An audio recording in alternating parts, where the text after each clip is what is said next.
Welcome to the 5th episode of Kabbalistic Mystic, the podcast for the Western seeker, where we explore the tree of life and the ancient Hebrew wisdom as the lost spiritual heritage of the West. I'm your host, Batat.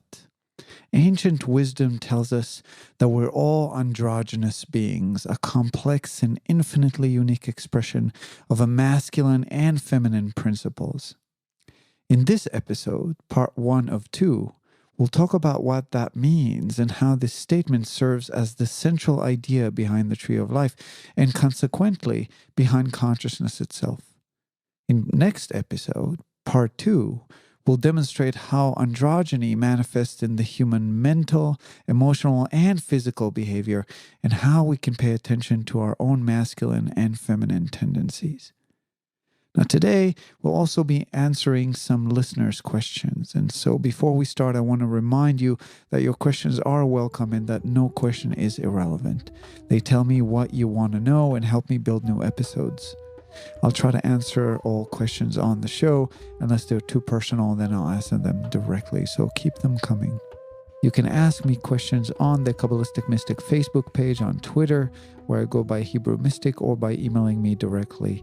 All links are available on the website. All right, let's begin.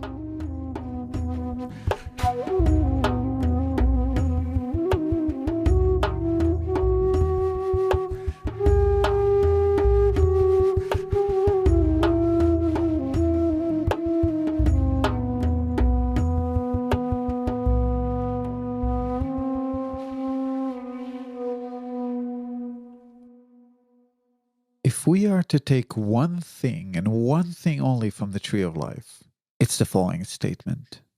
Everything that is expressed in the universe is a result of a dynamic tension between two opposites, a masculine, positive one, and a feminine, negative one.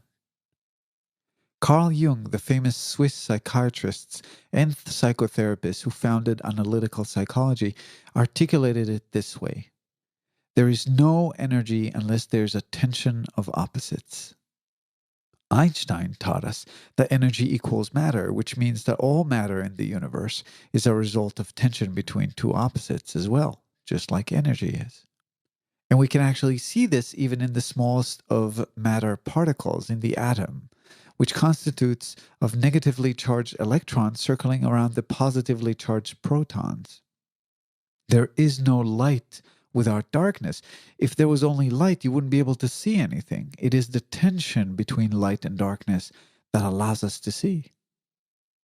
We live in a reality of duality. It means that everything we experience can be represented as a reflection of two opposites. These two opposites are the cosmic principles of the masculine and feminine.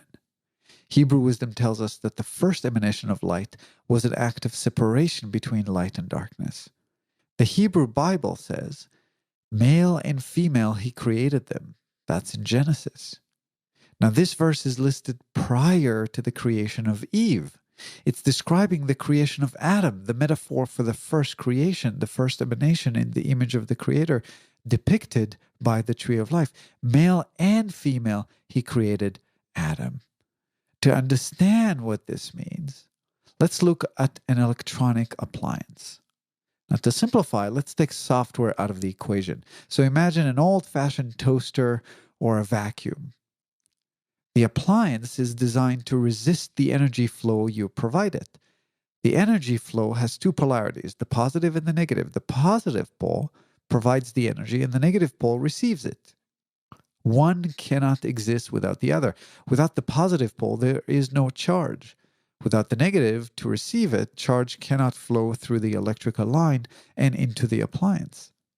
Now, when you plug the appliance into the electrical socket, you're really placing it between these two polarizing forces so that it provides some resistance to the current of energy flowing from the positive to the negative.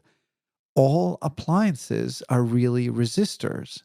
They resist the energy flow and use the energy resisted in one way or another. They're designed in a unique way that can do one thing, and usually one thing only, with the energy generated from this resistance. Now, your being is operating in the exact same way. It is an electromagnetic manifestation that is resisting the energy flow from the cosmos, which is always there. The resistance that you're providing is depicted in the Tree of Life via the various lines connecting the 11 spheres. This resistance is creating the expression of you in this given moment. A turntable playing music will move slower when a lower speed of rotation is selected. That is, a different level of resistance has been chosen. It's the same with you. Your being will express itself differently when its resistance to the cosmic current of energy changes due to external and internal influences. The Hebrew occultist learns the Tree of Life in an effort to study this map of resistors and influences, both internal and external, so that it can learn to balance, streamline, and direct the cosmic energy, which passes through its physical vessel, the body.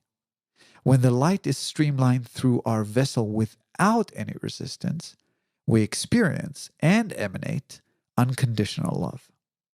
We become illuminated.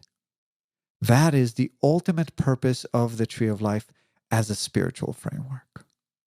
Now back to you, the androgynous being.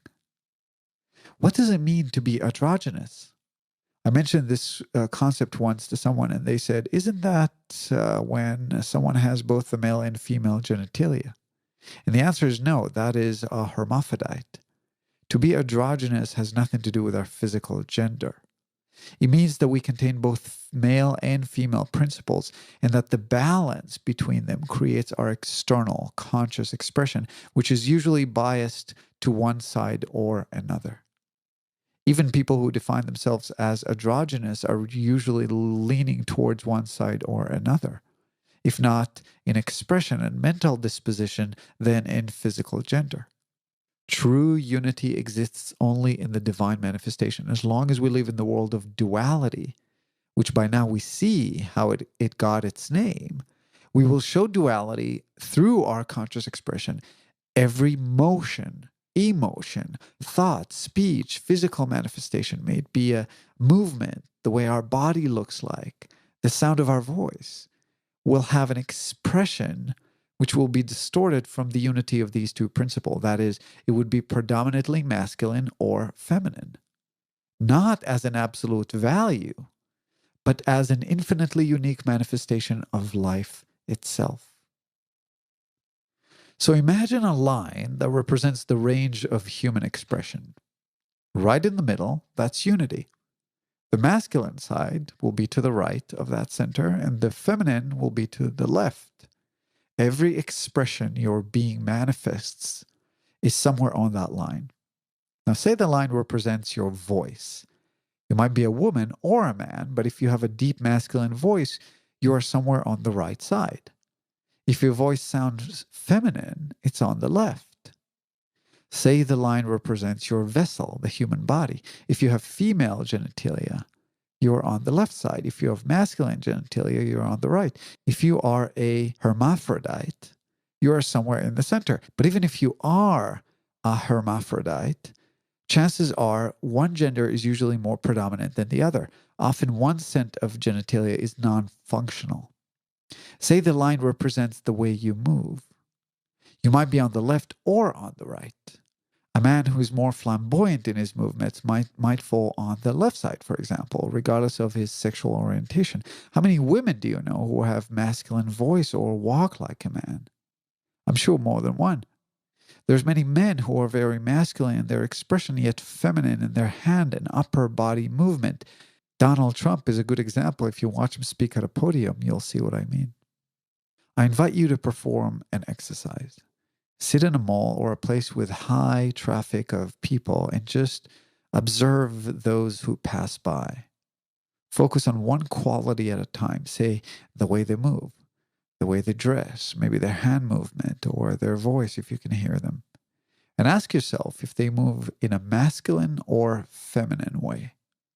And you'll see that often the answer will be irrelevant of their sexual gender. Our overall expression, whether we feel more masculine or more feminine, is the aggregate expression we demonstrate in terms of the cumulative dominance of the masculine or feminine principles within us. And this is regardless of our sexual gender or preference, but often contributes to the way we relate to our sexual identity. If your feminine principle is overwhelmingly strong, but you live in a man's body, you are likely to feel a conflict when it comes to your sexual identity. Now, this is a very meaningful statement. What it means is that the way we sexually categorize people in society is by taking into account only one factor of an endless list of possible sexual expressions. That factor being our physical gender, that is, our genitalia. It's the first label we get when we emerge to the world as living beings. It's a boy, it's a girl. If you have a penis, you're a man, and therefore you are masculine, or at least expected to be. If you have a vagina, you're a woman, and therefore expected to demonstrate an overall level of feminine expression. But in reality, our sexual preference and identity are the aggregated balance of our masculine or feminine principles as manifested in the myriad forms of our human expression, regardless of our physical gender or sexual preference.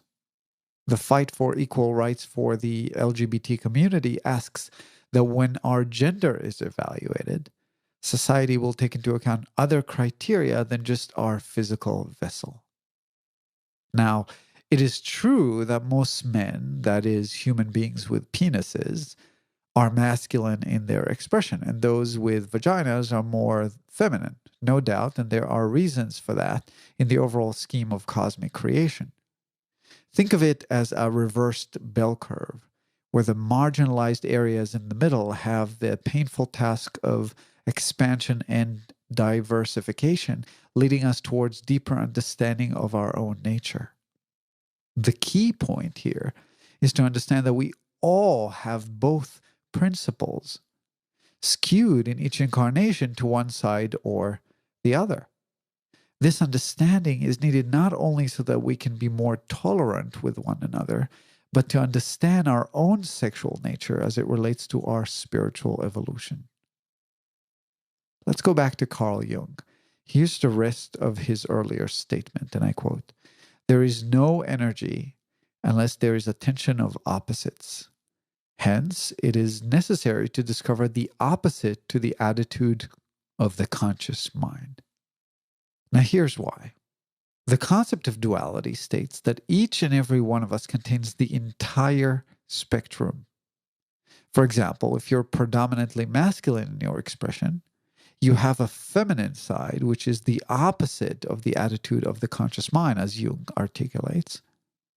And that feminine side can be discovered, explored, and understood if you choose to spiritually balance yourself as a wholesome individual. Now, I'm going to say this loudly and clearly. You are perfect in every given moment and do not need to change to achieve perfection. But if your conscious path is towards illumination and the experience of unconditional love at any moment, it is a path towards the balance of these two principles within yourself. When we are in the presence of being who were enlightened to some degree or another, we see that they're all balance immense masculine strength, as well as an unmatched softness and emotional maturity, which is a feminine trait. The balance is also expressed physically. And a great example for that can be seen if you Google Yogananda. That's Yogananda. He's an Indian guru who introduced millions of Westerners to yoga through his book, Autobiography of a Yogi. Now look at his photo and you'll see what I mean. His face is both masculine and feminine at the same time. And this is because we cannot arrive to our true nature without uncovering our hidden sexual polarity in our emotional and mental bodies. It is simply impossible. In fact, Hebrew wisdom and the Tree of Life show us how to consciously discover our sexual unity. It is the entire focus of the journey. In tarot, all cards showing a man and a woman really depict the masculine and feminine principles within us, specifically the masculine conscious mind versus the feminine subconscious mind, as we talked about in detail in episode 4 of Kabbalistic Mystic, How Does the Mind Work? Now, unity with God or the Creator or the moment of enlightenment has often been described by sages and mystical poets as a sexual experience. The Song of Song, or the Song of Solomon, arguably by those who read Hebrew at least, to be the best love song ever written, is mistaken to be an erotic exchange between King Solomon and his beloved, where in fact it is a metaphor for the sexual union between the masculine and feminine principles within the same being. This sexual unity between the two principles is a step towards enlightenment and is depicted in tarot in the card the Sun, showing a child riding a horse, the child being a symbol for what Christianity would call Christ consciousness. That state of consciousness is depicted in tarot with the card the Lovers, or the letter Zayin in Hebrew, where you see the man, a symbol for the conscious mind, being submissive to the woman, that is the subconscious, and she's looking at the angel, connecting him to the divine. It is called sexual unity because these two principles are sexual principles, masculine and feminine. God, the Creator, is it. It's not a he, not a she, but is an it. And it is not sexual. Everything else, everything manifested in the universe is sexual.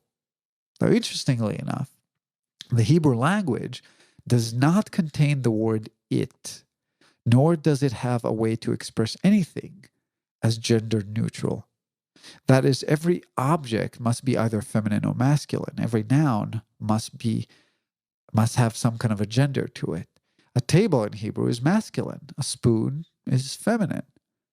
God in Hebrew is a he, because in Hebrew wisdom, God is our own higher self, which is the ultimate representation of our cosmic masculine principle, depicted by the letter Vav, or the tarot card, the Hierophant. So we have this masculine higher self, regardless if we're a man or a woman, in the physical expression of this current incarnation.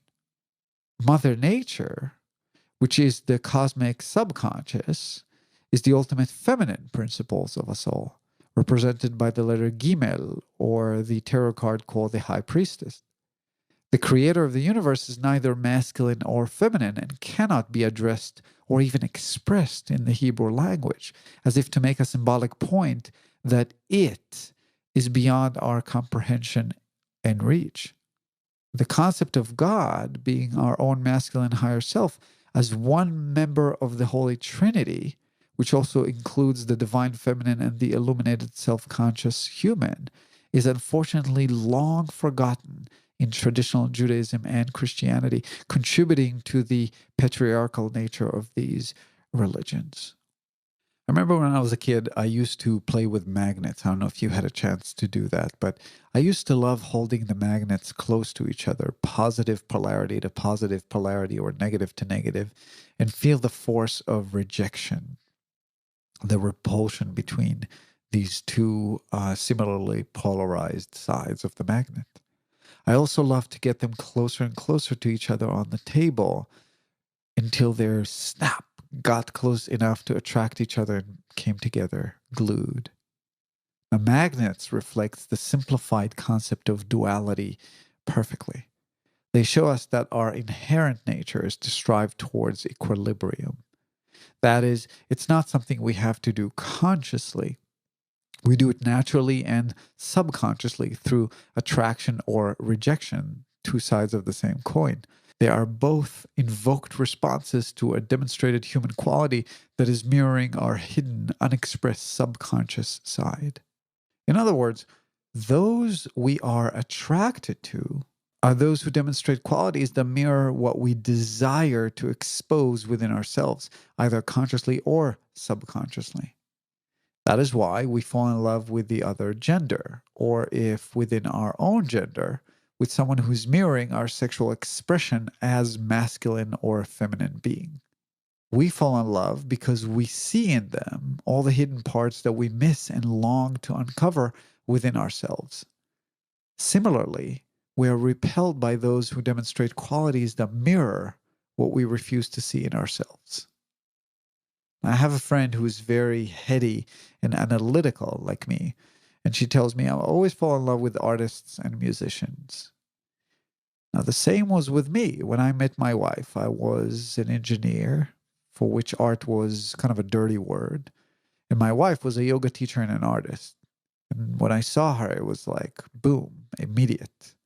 She represented everything I never thought I could be, nor even wanted to be consciously.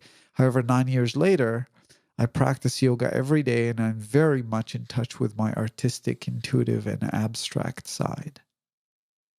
This is the entire concept behind romantic relationships and relationships in general. They're designed to help us see ourselves in the mirror so that we can buff the inner diamond that we have within us and expose the hidden polarity within, getting ourselves closer to the unified, balanced, true nature. Let's go back to Carl Jung's statement. He said, again, there is no energy unless there's a tension of opposites. Hence, it is necessary to discover the opposite to the attitude of the conscious mind. The way this is done is with relationship. If you were living on a deserted island, you will have no incentive to change. We change through our constant interactions with others. The entire creation works upon the concept of the masculine and feminine principles. And as such, it is shown very clearly on the diagram depicting the tree of life. This diagram has 10 emanations of the divine, which exists in all creation.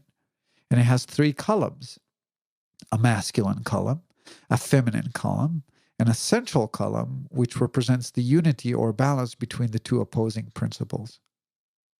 And the tree shows us 3 different realms with 3 spheres each, in which we're constantly balancing the masculine and feminine principles. And that's a total of 9. And the 10th emanation represents our lives. In Hebrew, that one's called Malchut, our kingdom. And the entire purpose of the spiritual journey is to bring into our lives, our kingdom, the balance existence between the 2 polarized principles.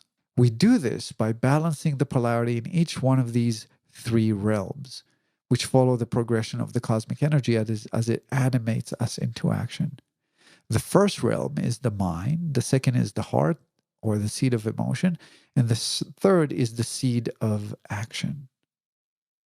Now, the concept of androgyny is a central and a complex one, and that's the reason I've decided to break it into 2 episodes. In the next episode, the Androgynous You Part 2, we will show how each and every one of these realms manifests in our human behavior. We'll learn how we can pay attention to our thoughts, to our emotions and actions, and what we can do to start discovering our inner polarity. Let's take a short break, and when we come back, we'll answer some questions from listeners.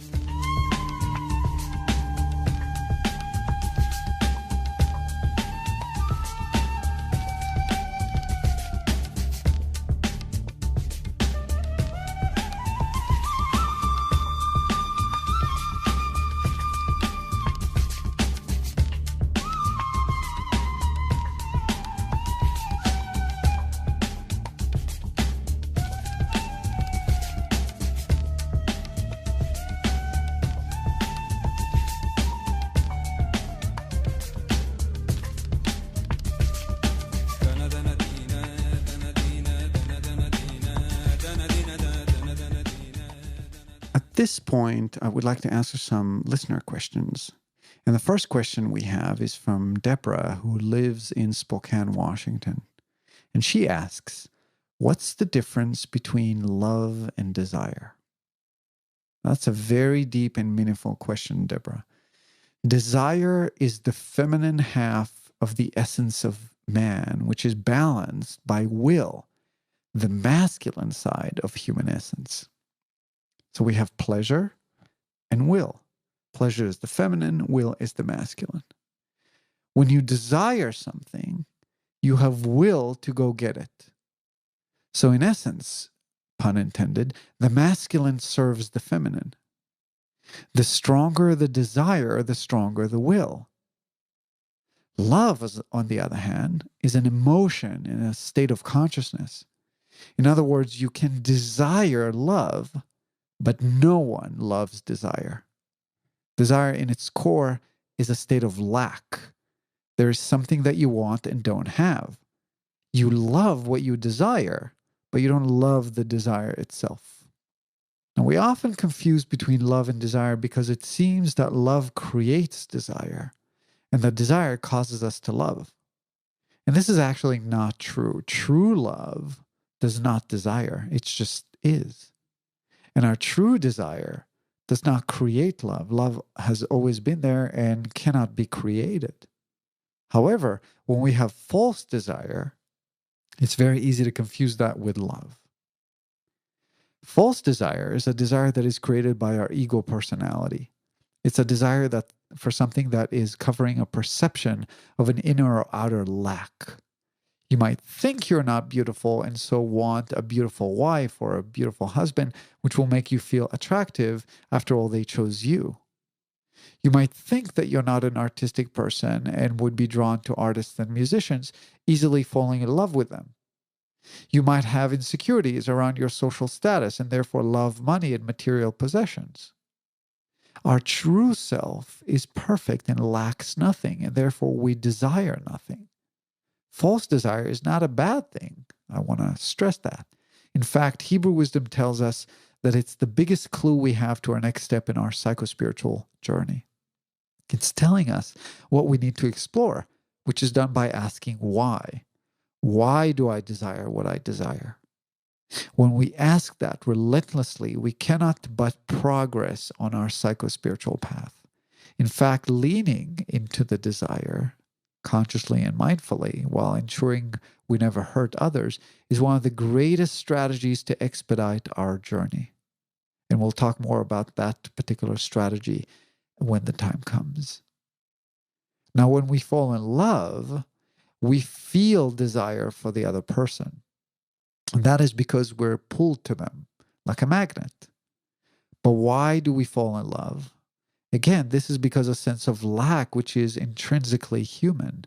We feel like they are a part of us and we want them close. That's the desire. That's why it's so unbearable to lose someone we love. I heard somewhere that this is the reason why it's called falling in love and not ascending in love. You fall into an illusory trap designed to teach you and show you a mirror of what you lack within yourself.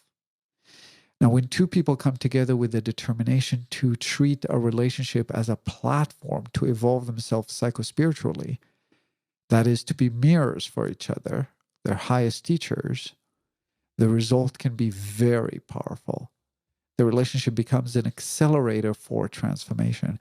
And we'll talk more about that piece again in the future. So thank you, Deborah, for your valuable question.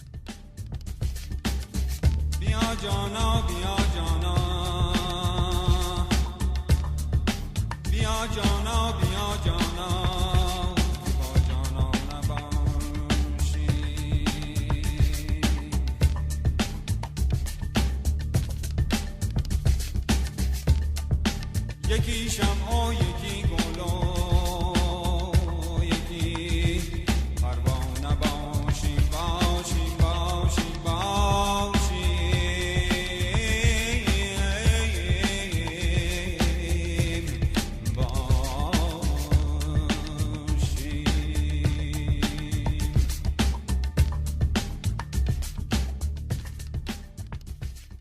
The second question I'll answer today is from Rob via Facebook. And he asks, in what way can the Tree of Life help one understand how to be in better control over their emotions, to accept things that you cannot change, or to gain the motivation to change the things we can and gain happiness? That's a great question as well, Rob, and there's a lot in it. So I'll break things down a little bit. First of all, great timing. We discussed today how the Tree of Life shows us that we're all androgynous beings. All human suffering is due to false desire, and all false desire covers for the lack of love, either inner love or outer love. It is always related to the archetypal masculine or feminine, which we anthropomorphized as our parents. Right there, you have the base for the entire Freudian theory. When it comes to our emotional struggle, the Tree of Life offers us a template of the human psyche. This template, when studied intellectually, can help us understand why we feel the emotions we feel. And when we have intellectual understanding of why we feel what we feel, we have taken a step towards changing our response. That said, the actual change only happens when we apply what we have learned via action. That is, it is not enough to understand things intellectually. We also have to have some kind of experiential processing related to that emotion. And such experiential act can be painful and usually takes courage to go after. This is why most people settling with the intellectual understanding but never go through the experiential processing of that particular truth, and therefore are not resolving that particular trigger which is causing the emotion. It is painful. Now, the Tree of Life helps you figure out what you need to do, but you still have to actually do it. I think the analogy will be like a treasure map, which gives you clues as to where the treasure is buried. But you're still going to have to decide what steps you're going to take, and then actually take the trip, usually risk a lot, and see if you can find the treasure. Another potential analogy, think of a manual for all cars. It's generic. It's a manual for every car that ever existed. But it will give you some kind of a sense of where the issue is. Is the issue with the cooling system? Is the issue with the electrical system, the fuel system, etc.? But at the end of the day, there will be no avoiding getting your hands dirty and figuring out where the problem is for the specific car in question. I'll give you an example of what I mean when it comes to human behavior. I know someone who's very, very submissive to his female partner. And when she asks for something, he does it even when he doesn't want to do it. Because if he doesn't, she will get upset. However, since he doesn't really want to do it, he holds an inner grudge which accumulates over time and is manifesting in anger and resentment. Now, the reasons why he is doing it could be related to a particular primal wound that has to do with the archetypal feminine for him. That is a particular aspect in the relationship with his mother. Could be something else. Could be fear of physical anger. Somebody who expresses anger physically starts throwing things or, shout. Maybe that creates a particular fear within him that is triggering, again, that same primal wound because of something that happened in childhood. Now, the beauty about the Tree of Life is that it simplifies human psychology and behavior patterns. It basically tells us that every thought and every action and every emotion is related somehow to a response we have either to the masculine or feminine archetype. And this is true even if we're in a relationship or even if we're not. It's true for every action, even if it's completely internal and limited to us, regardless of somebody else. It's always something in relationship to the masculine or feminine archetype. Furthermore, it tells us that every interaction with any individual or with ourselves is in perfect balance of the two sides, the masculine and feminine energy. That is, one can extrapolate that we're always at least 50% responsible. We cannot change other people, but we can change 100% of our own half, of our own behavior pattern. And when we do, because this is like magnets, because this is a closed system of perfect balance, the other side must always balance us. The relationship will change. The behavior of the other side will be forced to change. The tree is also telling us where to look. When studying the tree as a reflection of the human psyche, this individual is bound to see himself or herself in the mirror and how his actions are causing his own suffering. He or she will start to understand how their behavior is a reflection of this relationship to the archetypal mother or father. Again, usually anthropomorphized as our parents. and start catching himself or herself before saying yes to something he or she does not want to do. In this particular case, my friend is a he, and potentially change his behavior. Now, this will take guts because he'll have to face the music. When he's going to change his side of the equation, there's going to be some kind of a change that's happening on the other side. And usually the response will be even more anger. And the response he'll get from the other side, anger, tears, etc., is going to be something he's going to have to deal with. And it doesn't have to be extreme. It might even be considered by others as minute. But for him, it might be a significant trigger because it's triggering the primal wound, resulting in an emotional stress, such as being afraid of his partner or even irrational fear of losing her, or even irrational fear for his life or for his personal safety. Think of a particular wound that you have, an open wound that you have somewhere, say on your arm. Somebody comes and gently touches it. You're going to scream, ow, that hurt. Well, I only gently touched you. Well, it's an open wound. Same thing with our primal emotional wound. Now, the tree also teaches us how to make those changes responsibly. That is, to balance action, which might be painful to others, because when you change, other people don't get the response that they expected to get. How to balance that action with love and compassion. We don't want to go to somebody and say, hey, the reason I'm doing this and that is because blah, blah, blah. So I'm going to stop doing it now and fuck you. We just can't do that. We have to do it while embodying love and compassion as we do what we do. Otherwise, we're missing the point of the entire process. We're supposed to, as we do this, embody more light so that we experience unconditional love at any given moment.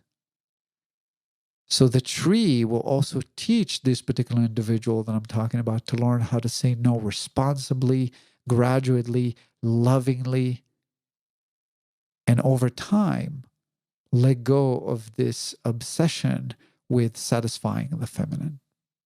Now, two things are worthy of mentioning here. First, there's an infinite psychological makeups and types of relationships, so every case is different. However, the beauty of the Tree of Life is that it's giving us a generic template which simplifies things. It basically shows us that while we can have an infinite amount of intricate responses to infinitely different situations, the root cause is more than often shared among many, since all energy is a result of a dynamic tension between the masculine and feminine principles. And so it's refocusing us on ourselves in relationship to the archetypal feminine or masculine. And so then we can ask ourselves, what is the dynamic tension here? Why am I doing this action? Why am I responding this way? And because everything in creation embodies the same 10 qualities or emanations that the Tree of Life is depicting, it simplifies our approach to self-study and allows us to create our own unique understanding of our situation in the light of this generic template. And the second point to make is that it takes time to understand the tree and start applying it in practice. Working with someone like a spiritual consultant who can guide the seeker on this path can be very helpful. Just like someone goes to a therapist instead of immersing themselves in Freud or Jung, right? They're going to go to a therapist who did the work to study all this and has the experience to detect the patterns that they show. That said, the Tree of Life is much simpler to understand than, I would say, psychodynamic theory, because it offers a unified theory around the human psyche and sexuality, which recreates the picture, redraws the picture. And the best analogy I can think of is, think of the early explorers who did not know the Earth was a sphere. And they were traveling around and trying to map it, thinking that it's infinite in its size. And suddenly you would just drop from the sky and show them a video of Earth spinning on its axis as seen from space. Imagine the aha moment. This is how powerful of a clarity the Tree of Life can offer to modern psychodynamic theory. As such, it allows us to psychospiritually analyze ourselves. Now, last point on your question, Rob. You ended it with "and gain happiness." Quite a last-minute additions. These three words are very meaningful, and they bring up the question, what is happiness? And it's important to mention that happiness is subjective, and it's a factor of many different things. And eliminating emotional suffering is one of these things, but not everything. For true happiness to come, self-actualization must take place. That is, the person must find what they love and go after it. They must become who they truly are. Dealing with the emotional piece is a great first step. This concept of layers that we must achieve in order to gain happiness is demonstrated beautifully in the Maslow hierarchy of needs. Maslow is spelled Maslow. Now, suffering can be at any level of the pyramids of needs that Maslow draws to us, but true happiness comes only when we self-actualize, which is the top of the pyramid. Now, Rob, to get started with the Tree of Life as a map for self-study so one can attempt to understand their own suffering, I recommend listening to the next episode. In it, we'll learn how the concept of androgyny manifests in us as humans in our mental, emotional, and physical behavior. And that will be a good first step for this personal work. We will then tie it to sexuality and the archetypal masculine and feminine in subsequent episodes as we go along.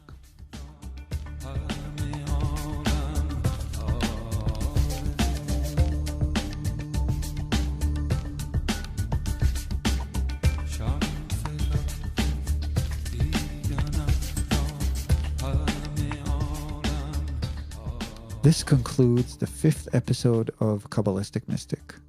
Today we started to explore the idea of us as androgynous beings. We spoke about the masculine and feminine principles of creation, how they create dynamic tension and animate us, and that we contain the entire spectrum with one polarity hidden. We also spoke about the fact that this is a range, not absolute values, creating the plethora of animated sexual expression we see in the world, regardless to physical gender, that is, our genitalia. Now, here's a reflection for today's episode. What do you consider as feminine behavior or expression? What do you consider as masculine behavior or form of expression? Think of people around you, people that you know. Are they predominantly masculine or feminine? And does it always match their physical gender?